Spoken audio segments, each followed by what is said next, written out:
Spotify has just lost a reported $4 billion off the bottom line, and the punch has come from a very unlikely source. Was it Drake? No. Sheeran? No. Swift? Again? No. It came from Neil Young. Neil Young took offense to Joe Rogan and one of his guests, Dr. Robert Malone, of spreading misinformation, or in fact, a dangerous misinformation regarding COVID, and therefore said, hey, Spotify, it is either Rogan or me. So basically what Neil Young is saying is, keep on rocking in the free world as long as that free world doesn't have the Joe Rogan podcast. Now the problem here is the maths, or the math if you're American. Young gets an average of 4 million spins every single month on Spotify, whereas Joe Rogan, well, he gets 11 million spins every single episode, and he's making 2 or even 3 episodes every single week. Now, because of this, Spotify were caught between a rock and a hard place, or more importantly, a rock and a very spongy sponge, and therefore said to Neil Young, thanks, but no thanks, and have stuck with Joe Rogan. However, then came the onslaught of attention, and hashtag delete Spotify and hashtag cancel Spotify went viral on Twitter, and a bunch of legendary artists, well, boomery legendary artists,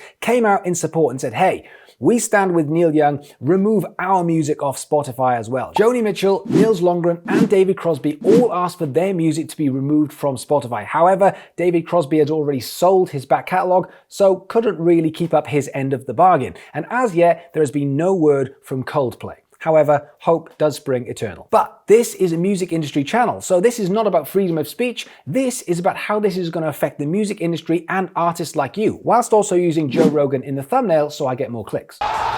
So here's some interesting facts. Spotify have invested over $1 billion over the last 2 years on investing in podcasts in order to bring that in to Spotify and what we consume.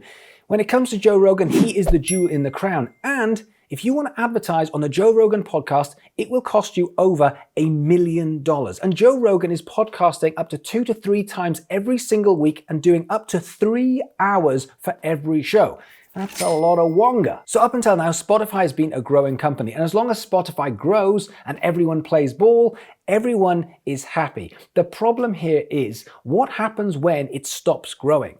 And so therefore, Spotify has been pushing these podcasts in order to build the revenue and keep Spotify growing. Now, the issue here is it's using music as a dangled carrot. Come on into Spotify and then you get all of this other stuff. But now we are at the edge of a cliff. What happens if Spotify do lose Joe Rogan? Because let's face it, the Joe Rogan podcast is going to be the biggest podcast in the world wherever it is housed. And now you're starting to get backlash, albeit from slightly older artists. But what happens, for example, if instead of Neil Young, what happens if it's Taylor Swift again? Because the first time Taylor Swift removed her music, Spotify had a lot more leverage. They were growing and they held all of the cards. Whereas now they've taken a few punches. And if an artist like Drake or Adele or Ed Sheeran starts a new movement, now it could be a very different thing. Recently, we've seen what's happened with the Netflix model, as they have had problems because they've had to put their price up due to inflation, and on top of that have seen a huge market loss.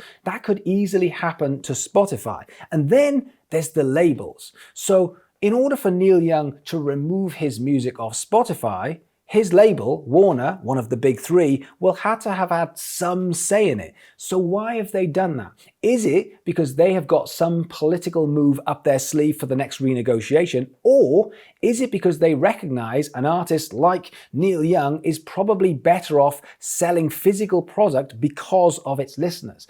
Either way, something is not quite sitting right for one of the biggest major labels in the world to acknowledge and remove a huge artist. With all of that said, Spotify have some major issues that they need to deal with over the next couple of years, partly because they are not growing, partly because of inflation, partly because you've got huge podcasters like Rogan who've got so much leverage, and 3 labels who at some point will need to renegotiate, as well as technology moving on. What do you think? Do you think this is the beginning of the end for Spotify? Do you think this is a storm in a teacup? Or do you think this could be something that affects you, the artists, small, medium, and large, for the better or the worse? I want to know in the comments below, so let me know. Otherwise, do me a favor, hit that like, hit that subscribe, come and be a part of this community, because I'm really proud of what we're building. Otherwise, have a good one, and I'll see you guys soon.